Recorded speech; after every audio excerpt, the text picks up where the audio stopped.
Dave Birkett here, along with Shawn Windsor, Carlos Monarrez, SoFi Stadium after another Lions loss, guys. They fell to 0-7 today, 28-19. And look, frankly, it was a pretty entertaining game. Yeah. You know, 3 fake punts, onside kicks, special teams,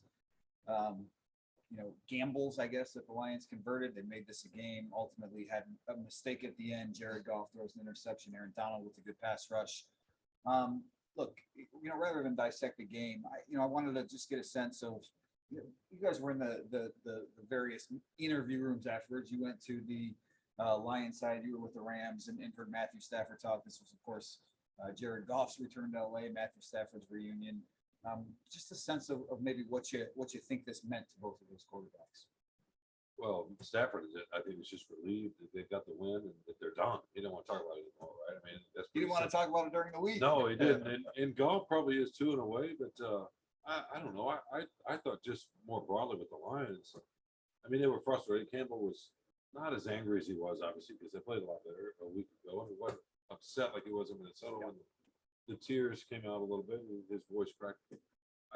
Look, I think they know how they played today. They were good.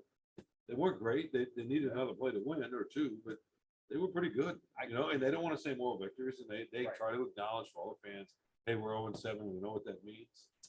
No, that's what I was going to get into after we talked about the quarterback. So if you have anything to say on Stafford, no, we're done with the quarterback. You can add that. But I mean, that's really what it comes down to. Right?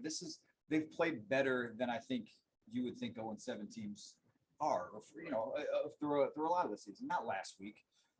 Against the Bengals, right, Carlos? Well, look, I mean, they weren't great the week 1 against the 49ers until the very end, and they played halves in some of the other games. But still, I think we see a lot more fight, and they play a lot better than the New York Jets and the Jaguars and some of these other bad teams in the NFL. But like Dan said, you still are what your record says you are in the NFL. What does that mean? I don't.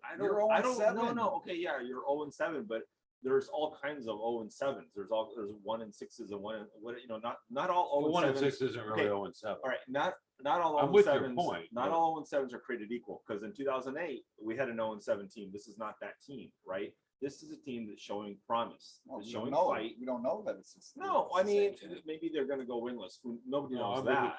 But the fight, right? It is. I mean, what are they doing? They're building an environment and a culture. And I know it's cliche. It sucks to say that, because people are so tired of the rebuild and all that sort of thing. But you can see it. If they can plug in some talent into what they're doing and the way this staff is and the way these guys connect with the players, they might be on to something in a couple of years. I mean, I don't know. Who knows? You got to find the talent. That's the main thing. It's a moral victory. Let's just say it. I'll say it. Moral victory. But that's what you said. They don't want to get into that, right? Because once you start excusing losses, once you start saying, yeah, it's good. We had a moral victory, right? We feel good about coming out of a loss. Then it makes it okay to do that down the road. Can't you acknowledge that you played pretty well? Yeah, you did some good things. No, we can as fans, but I don't know if internally. We're not fans. You mean we can? No, we can and fans. And fans don't want to hear that either, do they? No, but I think, look, everyone understands. They think it's for losers. Right? When you use the phrase victory, they think it's for losers. Yeah, no. Which it's not. It's for Carlos. No, I mean, the fact of the matter is, I think everyone, even internally, understands where they are, where the organization is, right? Sheila Ford said it over the weekend that they are in a rebuild. So everyone knew this was going to be a lean year. But wait, where did she say that? Exactly. Come on. Give yourself credit, Dave. Come on, back Dave. a little bit. Come on, man. And you're exclusive with the owner of the come on. But I don't know. They still are. You don't want to. I don't want to excuse it, because they still are 0-7, right? You need to get some wins, and they still are one of the worst teams in the NFL right now. Because at the end of the day, that point is your record defines who you are, right? You are an 0-7 team, and you can be a rebuilding 0-7 team, or you can be an 0-7 team that has problems with a coaching staff or whatever that's imploding and blowing things up. And certainly the Lions are a rebuilding 0-7 team, but they're still 0-7. I asked Sean McVay, and I asked, I think it was another player, not Stafford, but does this team play and feel like an 0-7 team? And like, no, absolutely not. I mean, they were winning 10-0. They were winning for quite a bit of that game. Stafford didn't even touch the ball until midway through the first quarter. I mean, they did what they needed to do to get a Well- lead. And I mean, nobody, this is, what was it? Lions were 15-point underdogs in this game. I mean, nobody expected them to be close.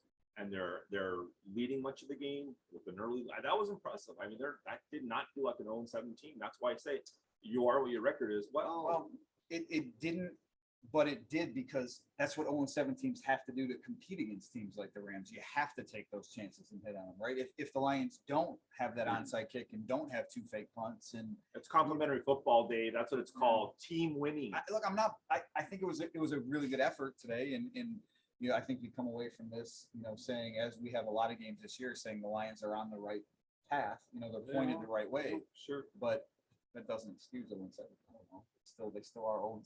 So. I don't think anybody's trying to excuse it, right? Yeah. I mean, we thought they might be 2-5 at this point, something like that. At least 1-6. They're 2-5 right And- now. Really. Well, I know real. he's completely changed, but I sort of agree with him. The way they lost a lot of starters. Everybody has injuries, I get it, but it speaks to the lack of depth. We were talking about this earlier on their roster. Their margin for error for injuries is not the same as a team that's been building something really solid for 4 or 5 years. Well, yeah, I mean, the one thing, what you're saying, Dave, is that they have to resort to these kind of tricks and strategies to get close to play a good team like the Rams. And that's absolutely true. But what's nice about that too is you're seeing some resilience. You're seeing a little dogfight in this team. And this is actually going to serve them well next year and the year beyond when they do have to pull that kind of stuff out. They'll be able to say, listen, we did this against the Rams when we had to. Because let's face it, the good teams in the NFL don't do this. They're so good. You just play straight up. You run the ball. When 20 of these guys are no longer with the team, it'll serve them well. Well, the coaching staff. I think the coaching staff will. It's funny because I agree with you in a lot of ways. I mean, I do think right. I've said it before, right? They are pointed the right way, and they're in some choppy water right now, and there's probably going to be some more choppy water ahead. But the ship is pointed in the right direction, and now they need to make sure they have. I think they have a couple of the right captains, right? I like what Dan Campbell and Brad Holmes and some of these guys are doing, but they need. Look at the way they need play, some more right? players. I mean, but look at the guys they have. They've got guys out there that make plays. Not enough plays, obviously, but there's something about the way they play that's actually fairly compelling. It makes when me they play feel, like they did today. I will tell you this: it makes me feel good, and I think for Lions fans, it should make you feel good about maybe the coaching staff and sort of the way that they can get, to your point, the buy-in from the players.